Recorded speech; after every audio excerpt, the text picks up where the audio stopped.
Hey everyone, how's it going? So I took a call today from an old friend. Um, kind of mentored him in sales, mentored him as a used car manager, and now he's a general manager. Um, so he had a question for me, and his question was pretty simple. He's like, my market's changing. I'm not selling as many new cars. I want to sell more used cars, but the market's a little off. I kind of said, well, everybody's different. You're in Chicago. Market's always changing. Trends always change. You just got to pay attention to what's going on. There's a lot of things that impact the car business and any role in sales. One of the things that just happened here, and you got to think about, is that gas prices of gas changed a little bit in Chicago in the sense that we went from an 18 cents tax per gallon to now it's doubled. So the state, adds on double of what it did previously. So whenever there's a hike in gas in the Midwest, we always see sales changing a little bit. Truck sales, SUV sales do change. Granted, SUVs and trucks are prevalent because of our weather and a lot of snow. And it's just, the growing trend of, not as many new cars and more SUVs. The problem with that, though, is that when something impacts your budget, like a gas charge, you're going to see a situation where people are going to start buying hybrid vehicles, and they're going to look at things like Mini, for example. You look at the Mini Hybrid. It's a premium brand car.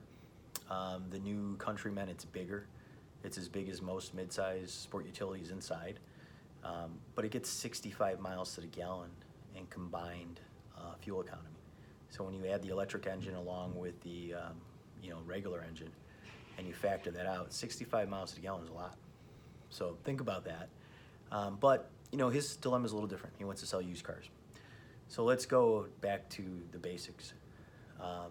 Very basic when it comes to selling used cars. Obviously, for a consumer standpoint, it's all about location. It's all about selection, reputation, and then price.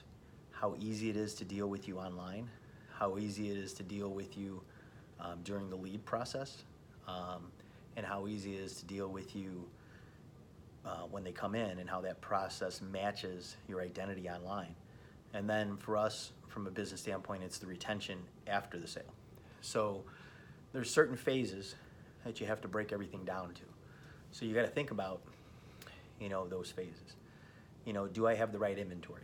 Sometimes you can have an average used car manager who just has a lot of good inventory. So inventory can breed success.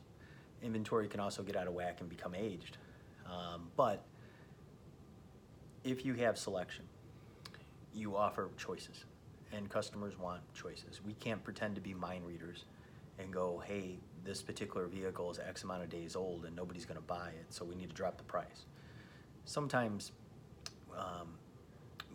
we're sold on the issue, we just price things to market, and that's what we should do, right?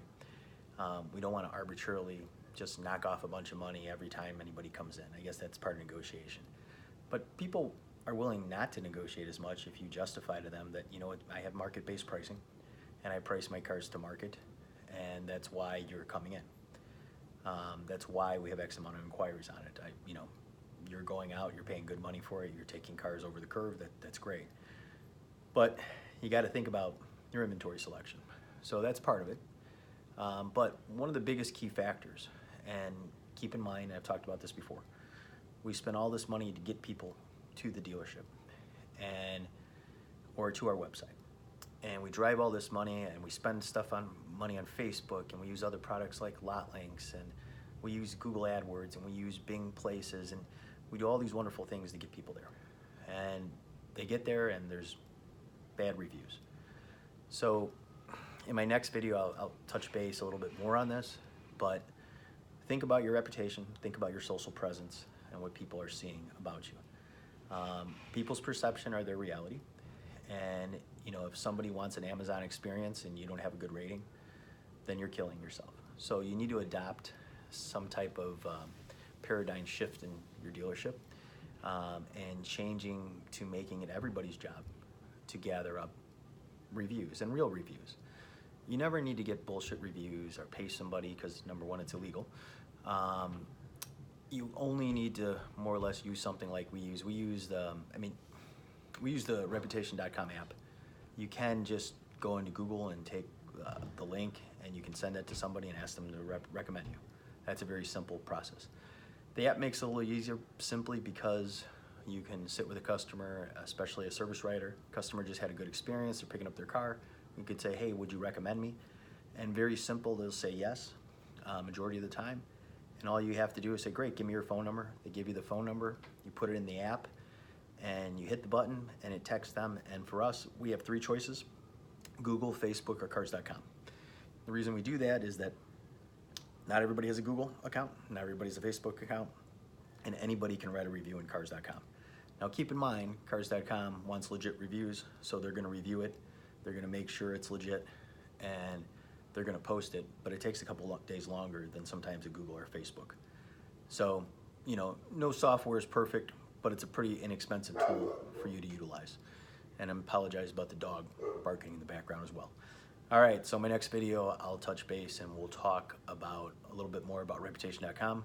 We'll talk a little bit more about Google reviews and how easy it is to do that and solicit it. But just keep in mind, you got to make it part of your culture, because people do want that Amazon experience. And when you look in my reputation.com and you see the trends and how we've gone from a 500 or 600 social rating to an 800 or 900 rating, and you look at it and go, wow, they were a middle of the pack dealer, and now they're the #1 dealer. And what did they do differently? We did a lot of things differently. That's not the only thing. It comes down to personnel and how you handle people. It comes down to having the right inventory, having the right selection, pricing to market, and understanding how to price to market, giving a good overall experience, because everything leads to everything. But if everybody in your culture is in sales, and everybody realizes that everybody's in sales, from your porter to your cashier to the person who answers the phone, everybody in the dealership is on stage representing you. So when you start realizing that, and then you incorporate that into people's pay plan and say, hey, you need to get asked for X amount of reviews. 1, they're building their credibility, and 2, it's building your reputation. You're never gonna make everybody happy, but you need to try. So again, we'll talk soon. Have a great day.